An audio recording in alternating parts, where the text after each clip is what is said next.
নমস্কার, আমি সোনালি। আমার ইউটিউব চ্যানেল সোনালিস কিচেন ডায়েরিতে আপনাদের স্বাগত।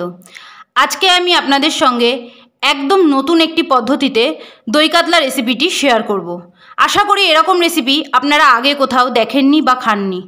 চলুন তাহলে রান্নাটা শুরু করা যাক। দই কাতলা বানাবার জন্য প্রথমেই আমি 5 পিস কাতলা মাছকে ভালো করে ধুয়ে নিয়েছি। এবার আমি এর মধ্যে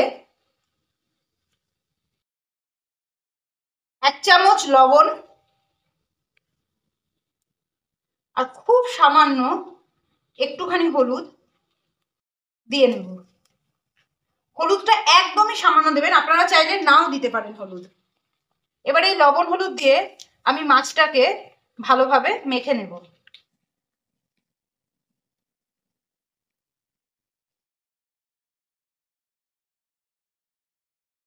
মাছটাকে লবণ হলুদ দিয়ে মাখিয়ে আমি 10 মিনিটের জন্য এটাকে রেখে দেব।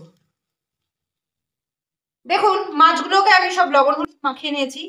এবার 10 মিনিট বাদে আমি মাছগুলোকে ভেজে নেব। আর একটা বাটিতে 7-8টা কাজু, 2 চামচ পোস্ত,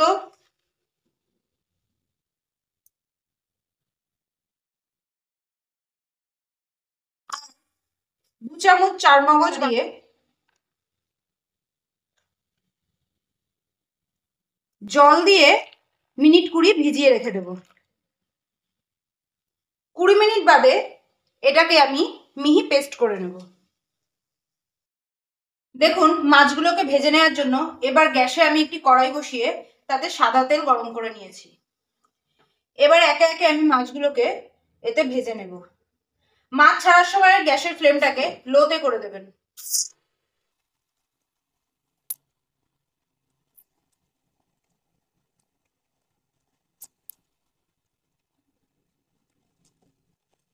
মাছগুলো ছাড়া হলে গ্যাসের ফ্লেমটাকে বাড়িয়ে দিয়ে মাছের এক পিঠ আগে আমি ভালো করে ভেজে নেব।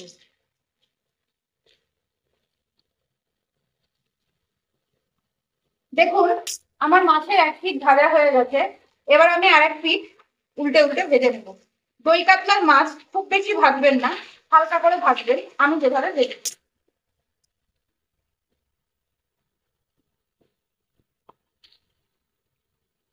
এবার আমি এই পিঠটাও ভালোভাবে ভেজে নেব। দেখুন, আমাদের মাছগুলোকে ভাজা হয়ে গেছে। এবার আমি মাছগুলোকে তুলে নেব।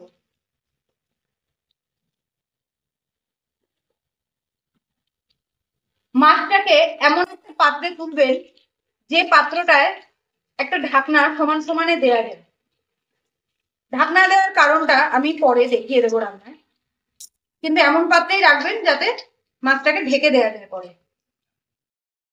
এবার আমি একইভাবে বাকি মাছগুলোকে ভেজে নিচ্ছি।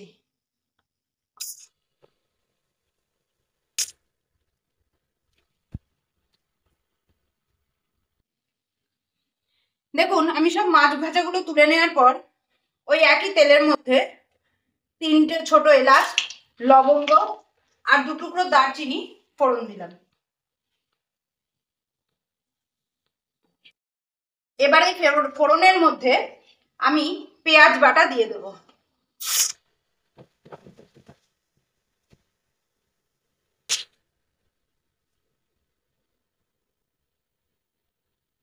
আমি 5 পিস মাছের জন্য 3টে মিডিয়াম সাইজের পেঁয়াজকে বেটে নিই। এবারে পেঁয়াজ বাটাটাকে তেলের মধ্যে বেশ কিছুক্ষণ আমি ভেজে নেব। এই সময় গ্যাসের ফ্লেমটাকে মিডিয়ামে রাখবেন।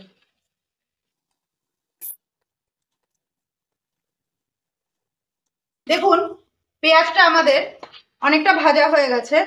এবার আমি এর মধ্যে 1 চামচ রসুন বাটা, 1 চামচ আদা বাটা আর 1 চামচ লঙ্কা বাটা দেব। আর দেব রঙের জন্য 2 চামচ কাশ্মীরি লঙ্কার গুঁড়ো।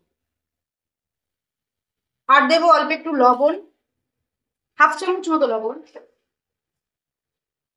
আর দেব 1 চামচ চিনি। এই রান্নাটায় চিনি একটু ব্যবহার করতে হবে, তবে আপনারা যদি পছন্দ না করেন তাহলে দেবেন না। এবার আমি এই মশলাটাকে ভালোভাবে কষে নেব।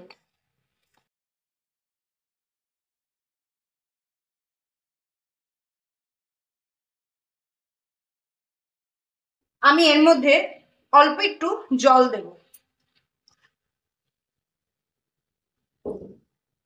এবার গ্যাসের ফ্লেমটাকে মিডিয়ামে রেখে আমি মশলাটাকে ভালোভাবে কষে নেব।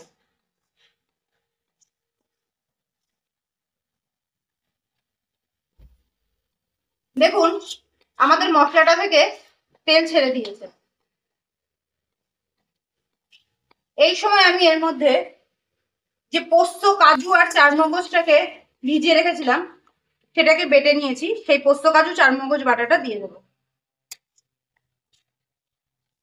এই সময় গ্যাসের ফ্লেমটাকে লোতে করে দেবেন।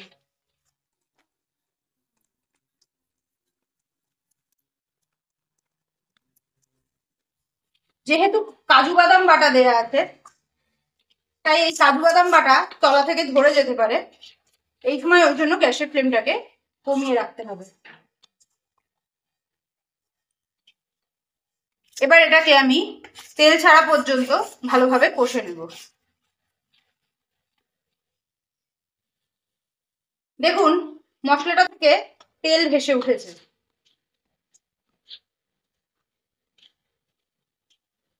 এবার আমি এর মধ্যে দই কাতলার আসল ইনগ্রেডিয়েন্টস অর্থাৎ টক দই দিয়ে দিচ্ছি।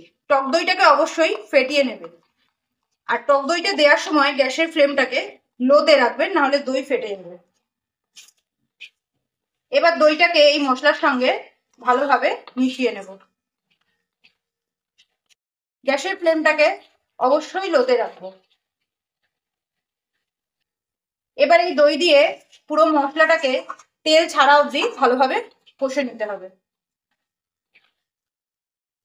দেখুন মশলাটা থেকে আমাদের পুরো তেল ছেড়ে দিয়েছে। এবার আমি এর মধ্যে জল দিয়ে দেব।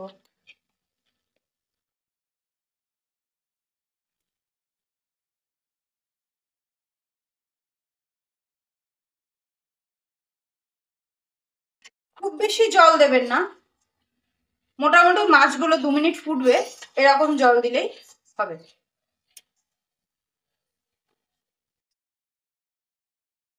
দেখুন মশলা কষার সময় গ্যাসের ফ্লেমটা আমার লোতে ছিল, জল দিয়ে এবার গ্যাসের ফ্লেমটাকে হাইতে দিয়ে আমি ঝোলটাকে ফুটতে দেব। দেখুন আমাদের মাছের ঝোলটা ফুটতে শুরু করেছে। এবার আমি গ্যাসের ফ্লেমটাকে লোতে করে দিয়ে একে একে মাছগুলোকে এই ঝোলের মধ্যে ছেড়ে দেব।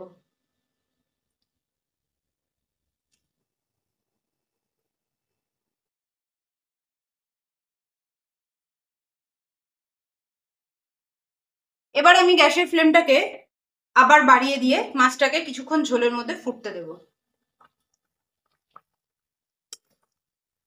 দেখুন মাছগুলোকে ঝোলের মধ্যে আমি কিছুক্ষণ ফুটিয়ে ঝোলটাকে একটু শুকিয়ে নেব। খুব বেশি শুকিয়ে নেবেন না, যেহেতু এতে বাদাম দেয়া আছে। বেশি শুকিয়ে ফেললে আবার যখন ঝোলটা ঠান্ডা হবে তখন একদম বসে যাবে। এই সময় আমি মাছের ঝোলের লবণ মিষ্টিটা চেক করে নেব।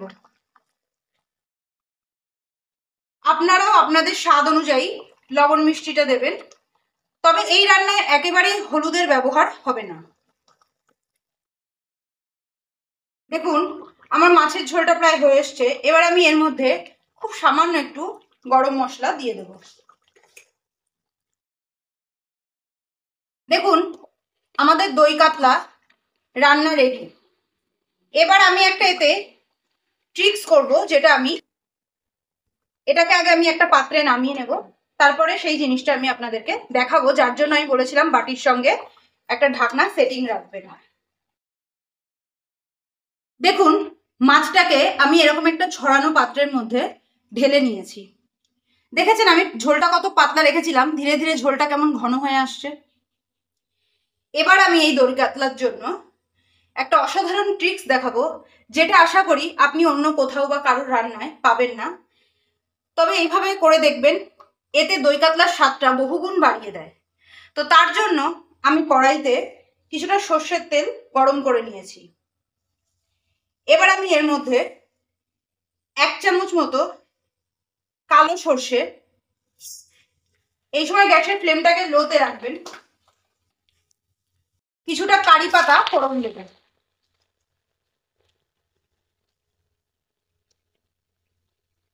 কারি পাতাটা তেলে দেওয়ার আগে অবশ্যই ভালোভাবে জল ঝরিয়ে নেবেন। এবার এই সর্ষে আর কারি পাতাটাকে আমি তেলের মধ্যে ভালোভাবে ভেজে নেব। গ্যাসের ফ্লেমটাকে মিডিয়ামে রেখে এই সর্ষে আর কারি পাতাটা তেলের সঙ্গে ভালোভাবে ভেজে নিতে হবে।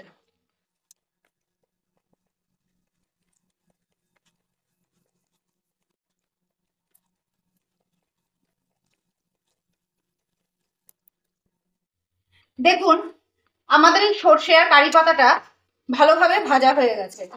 কারি পাতা দেখবেন খুন্তি বা হাতা দিয়ে যখন আপনারা ভাজবেন মচমচ আওয়াজ হলেই বুঝবেন যে পাতাটা ভাজা হয়ে গেছে। এবার আমি গ্যাসের ফ্লেমটাকে বন্ধ করে দেব।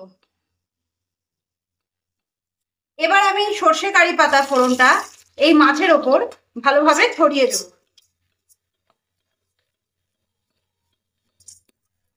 এই রান্নার এটাই সবচেয়ে গুরুত্বপূর্ণ জায়গা। এই দই কাতলা রান্নার পরে এই সর্ষে আর কারি পাতার ফোড়নটাকে মাছের ওপর ভালোভাবে পাতিয়ে দিতে হবে।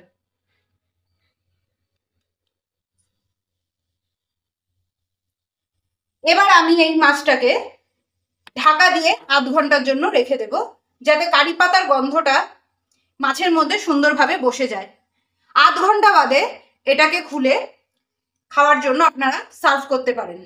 আমার এই রেসিপিটি যদি আপনাদের ভালো লেগে থাকে তাহলে চ্যানেলটিকে অবশ্যই সাবস্ক্রাইব করে দেবেন ও ভিডিওটিতে লাইক করে আমার পাশে থাকবেন।